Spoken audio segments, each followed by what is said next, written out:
Olá, está começando agora o Justiça para Todos. Confira os destaques de hoje.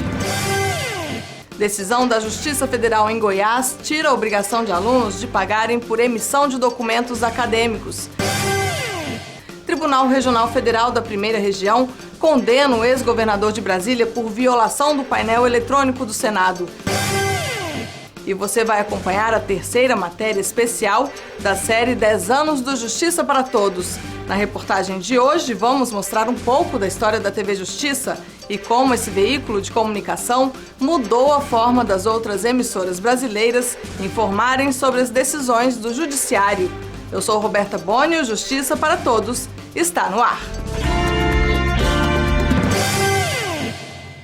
Uma decisão da 6ª Vara Federal da Seção Judiciária de Goiás proibiu 4 universidades e faculdades do estado de cobrar taxas por emissão em primeira via de documentos destinados a comprovar a situação acadêmica dos alunos. Se as instituições descumprirem, vão pagar multa diária de R$10 mil. Acompanhe a reportagem de Rafael Porfírio. Taxa de matrícula, mensalidade, livros e outros materiais. Já não é barato manter-se em uma faculdade particular e fica ainda mais caro quando as instituições decidem cobrar pela emissão de documentos. A gente já paga mensalidade alta, acho que não precisa pagar mais outra taxa para poder tirar documento escolar. Acho que porque é um direito do aluno, né? De declarações. A mensalidade acho que já deveria ser incluso. Por exemplo, assim, eles não oferecem quase nada pra gente. A gente tem que comprar tudo, comprar livro, essas coisas, não tem que pagar mais taxa. Você paga muita coisa, até estacionamento aqui você tem que pagar, entendeu? Deveria realmente estar incluso. É direito do aluno. Com certeza. A 6ª Vara Federal da Seção Judiciária de Goiás proibiu 4 universidades e faculdades do estado de cobrarem taxas para emitir documentos acadêmicos, como histórico escolar, certidão de notas, declaração, certificado para colação de grau, diploma, entre outros. Se as instituições descumprirem a decisão, vão pagar multa diária de R$10 mil. O juiz foi muito feliz na sua posição, porque é exatamente isso que o consumidor precisa, de proteção. O que ele afirma? Que o contrato de matrícula não é só para a prestação de serviço da aula, é para também o consumidor, no caso o aluno, saber da sua situação acadêmica. Então, se ele for até a secretaria e pedir uma documentação, né, que comprove sua vida acadêmica, para ele fazer um concurso, para ele fazer um currículo, para encaminhar junto com o currículo, isso não pode ser cobrado. O juiz entendeu que o pagamento das mensalidades já dá direito ao estudante de ter acesso ao serviço educacional da faculdade ou universidade. Por isso, a instituição não pode cobrar taxas extras para a emissão de alguns documentos. O serviço prestado, uma reposição de aula, uma remarcação de prova, tudo isso pode ser cobrado. Agora, informação da vida acadêmica não tem como ser cobrado. Se você for pegar aluno do ensino básico e aluno do ensino fundamental, todo mês ele recebe a informação da sua vida escolar, que é o boletim com as notas, né? É o mesmo procedimento. Se ele quiser saber quais matérias estão sendo cumpridas, qual é a carga horária daquela matéria, quais são as minhas notas, isso não pode ser cobrado. Para o presidente do Instituto Brasileiro de Estudo e Defesa das Relações do Consumo, Geraldo Tardim, a instituição de ensino só pode cobrar dos alunos por serviços adicionais. Ele ainda faz um alerta. O estudante já deve ir na secretaria, sempre de universidade, com um protocolo de pedido.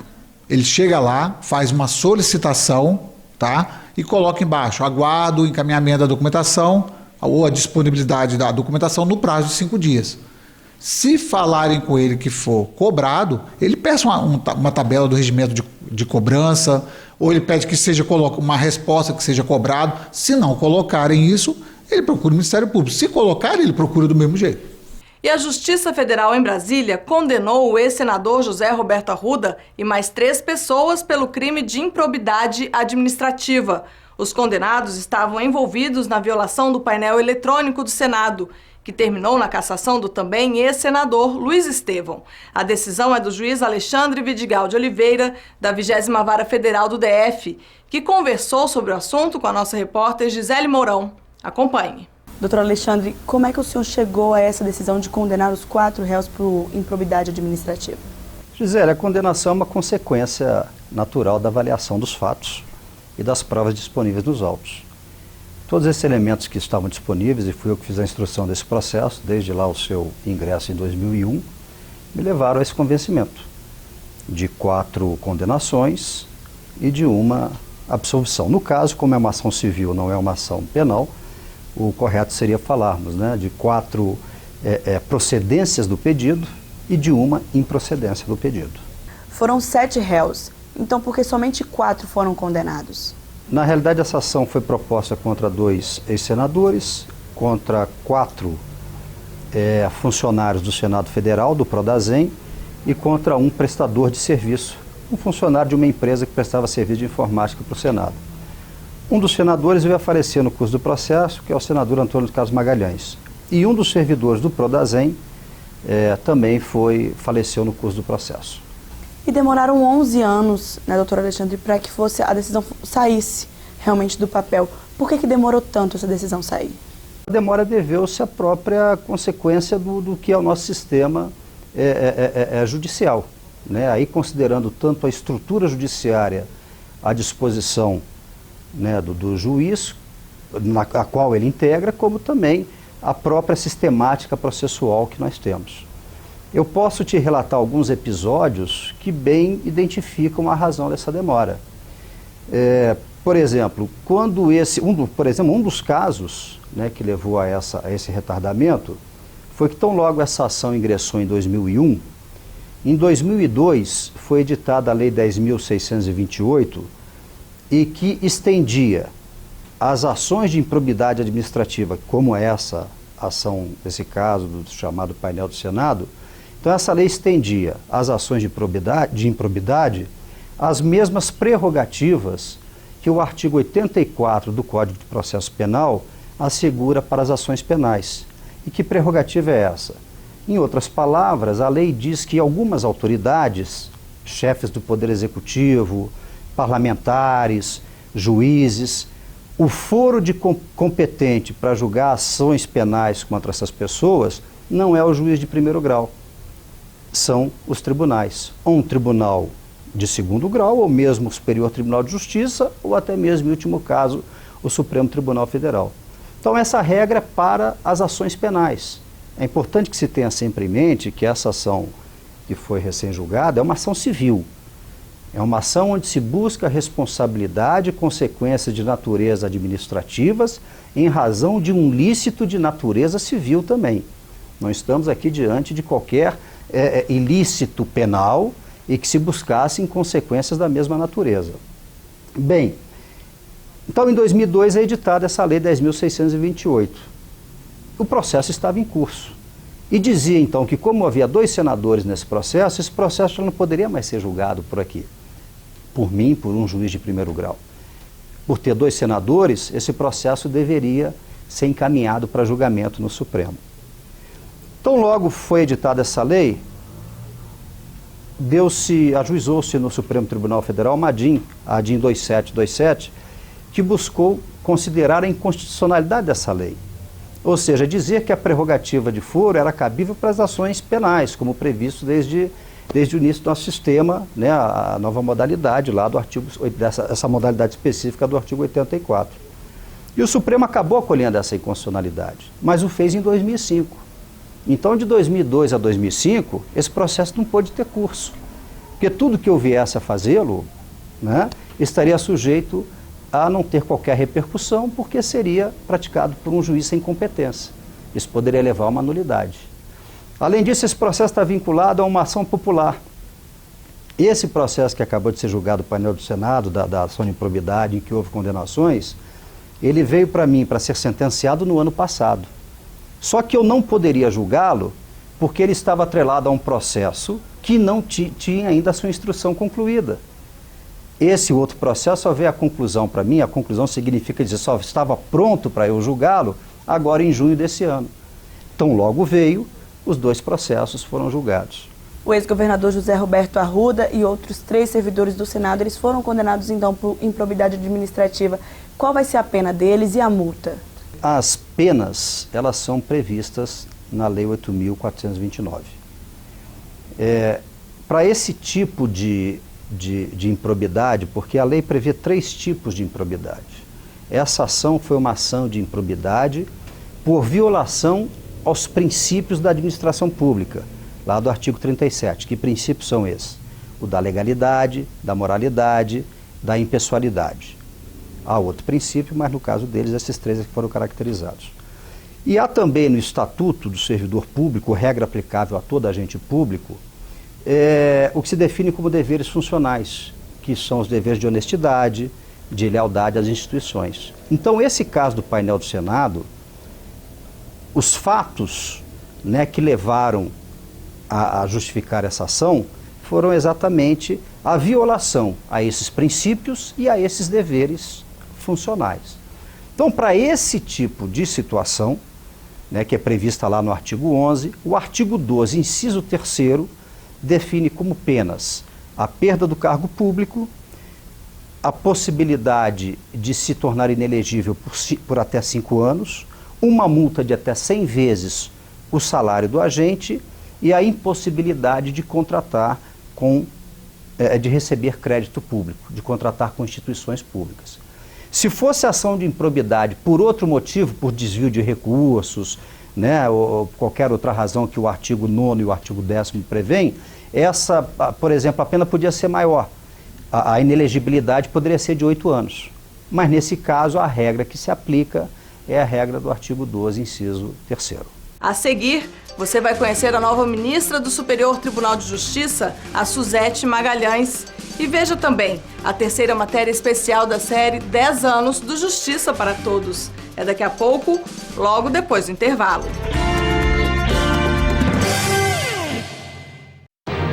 A boa notícia de hoje do programa Caixa Melhor Crédito vai para você, que quer construir, reformar ou modernizar sua casa. Os juros do Construcar baixaram ainda mais e o prazo de pagamento aumentou para até 96 meses. Agora você pode comprar material de construção, armário embutido, cozinha planejada pelo preço à vista e pagar com as melhores taxas e o maior prazo. Vem para o Banco das Melhores Taxas você também. Vem!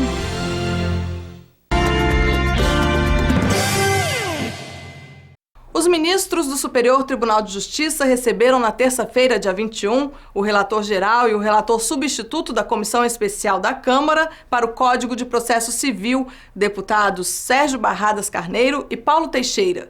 20 dos 33 magistrados indicaram pontos no texto, ainda em tramitação na Câmara, que consideram críticos. Um dos principais alertas foi em relação à expectativa de agilização processual com o novo CPC. O ministro Teori Zavascki, por exemplo, não acredita que a simples alteração na lei processual possa representar uma mudança significativa em termos de duração do processo. Segundo Zavascki, o que precisa ocorrer é uma redução no número de litígios, criar mecanismos judiciais que tornem desnecessário repetir tantas vezes o mesmo julgamento.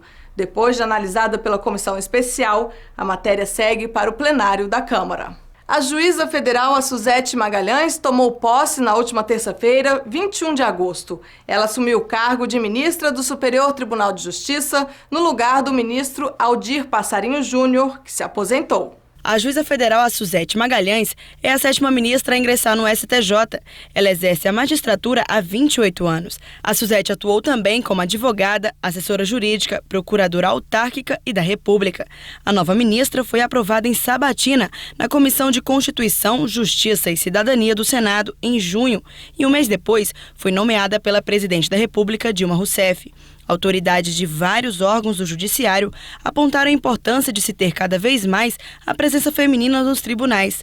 Para eles, a mulher estar analisando os julgamentos mostra a modernização da justiça brasileira. É importante a participação da mulher também na cúpula do judiciário.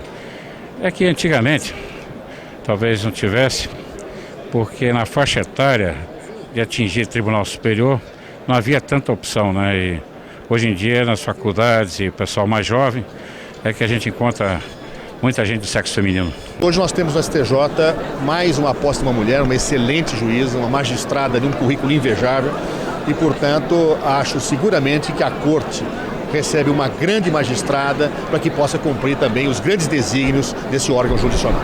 A nova ministra do STJ também vê de forma positiva a presença feminina no Poder Judiciário. A Suzete afirma que vai ser sempre imparcial nos julgamentos e trazer a experiência dela para as decisões. É preciso que esse caminho seja ampliado, porque sabe-se que democracia, em verdade, ela só existe quando há igualdade em todos os sentidos. Temos hoje muitas mulheres tecnicamente muito bem preparadas, muitas magistradas excelentes que merecem chegar a esse tribunal.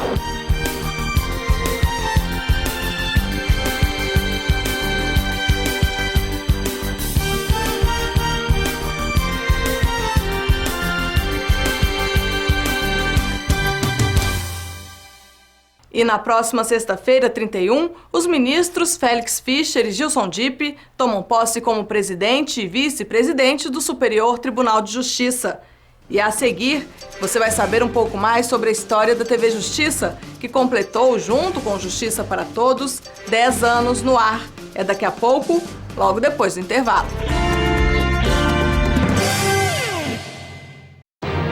A boa notícia de hoje do programa Caixa Melhor Crédito vai para você, que quer construir, reformar ou modernizar sua casa.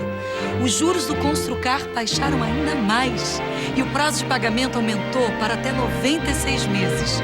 Agora você pode comprar material de construção, armário embutido, cozinha planejada pelo preço à vista e pagar com as melhores taxas e o maior prazo. Vem para o Banco das Melhores Taxas você também. Vem!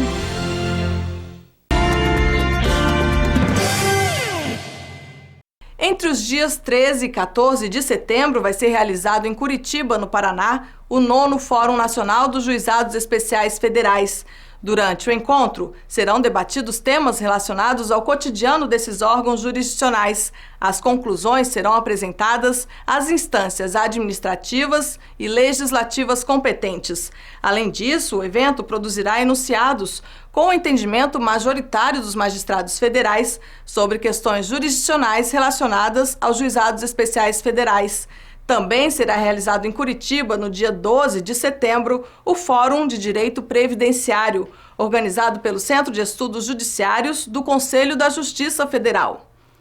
Na nossa terceira reportagem especial sobre os 10 anos do Justiça para Todos, não poderíamos deixar de contar um pouco da história da TV Justiça. Afinal, nosso programa é parceiro da emissora há uma década.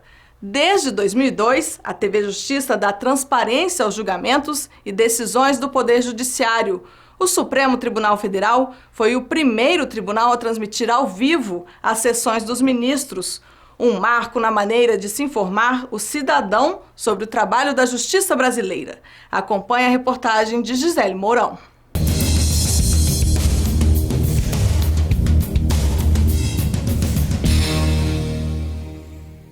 No dia 11 de agosto de 2002, entrava no ar a TV Justiça.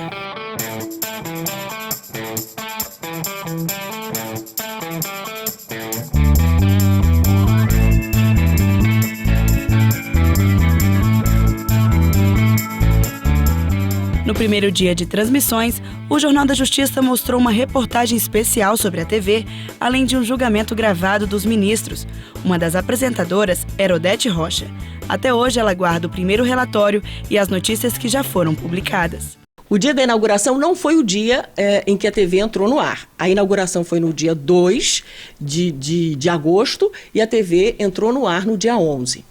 No dia da inauguração, a Tuca Ivanisca, uma colega que nós tínhamos lá, uma jornalista, fez o relatório da redação.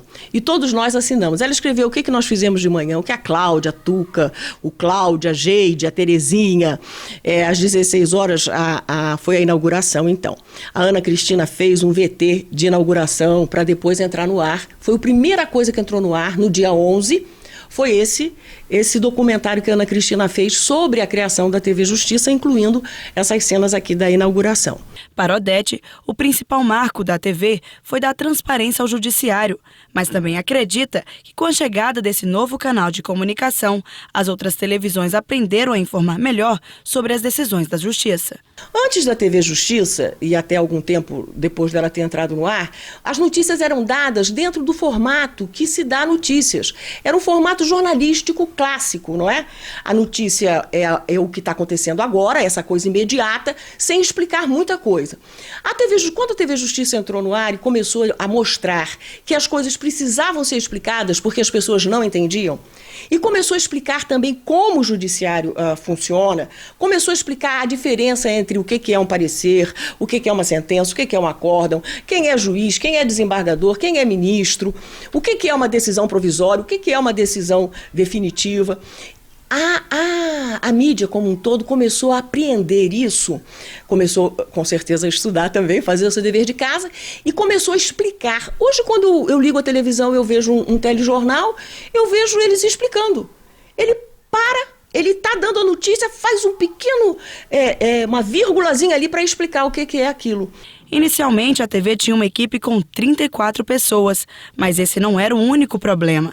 A falta de equipamento e a dificuldade em conseguir informações com os ministros também foram um grande desafio para que a menina dos olhos do ministro Marco Aurélio evoluísse. A primeira dificuldade, talvez a mais importante, foi essa de conseguir viabilizar um espaço, de se conseguir a dotação orçamentária e de se até especificar os equipamentos, se comprar. O Supremo não tinha pessoal capacitado para isso.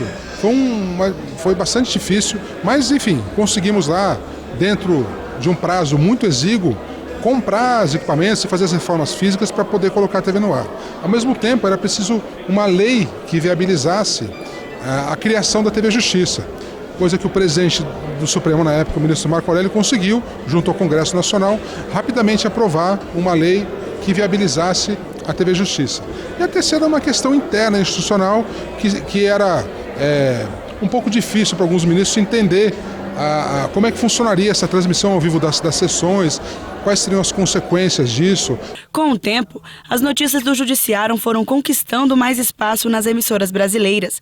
Os ministros liberaram a transmissão ao vivo dos julgamentos e o cidadão começou a se interessar pelos temas por conta da forma em que as notícias eram passadas. Eu considero que a TV Justiça foi um marco, que ela fez parte de um processo que já vinha acontecendo, um processo histórico que já vinha acontecendo. Era um juiz lá no Rio Grande do Sul, outro juiz lá no Pará, começando a aparecer, começando a proferir decisões que eram mais compreensíveis para a população. E a TV Justiça entrou dentro dessa onda e começou também a mostrar o que o judiciário era. Depois desses 10 anos, a TV Justiça cresceu. Agora são mais de 100 funcionários. Tem redação, estúdio e programas com diferentes temáticas. Mas algumas programações da primeira grade foram mantidas, como, por exemplo, os julgamentos e o jornal. Além disso, os telespectadores podem ver notícias de vários tribunais brasileiros e de órgãos e entidades ligadas ao Poder Judiciário. Para algumas autoridades do meio jurídico, a TV Justiça veio para mudar a imagem do cidadão em relação ao judiciário brasileiro. A TV Justiça trouxe o poder judiciário, trouxe as decisões judiciais, os debates judiciários para a sala de visitas de cada casa, de cada domicílio no Brasil. Hoje a população brasileira é muito melhor informada a respeito do que é a justiça, como trabalha a justiça, do que antes do advento da TV Justiça. Numa sociedade democrática, é fundamental que haja exercício da cidadania. E para que haja exercício da cidadania, é também fundamental a circulação da informação, a comunicação e, particularmente, que as instituições públicas exponham o que fazem, como fazem e com que responsabilidade agem.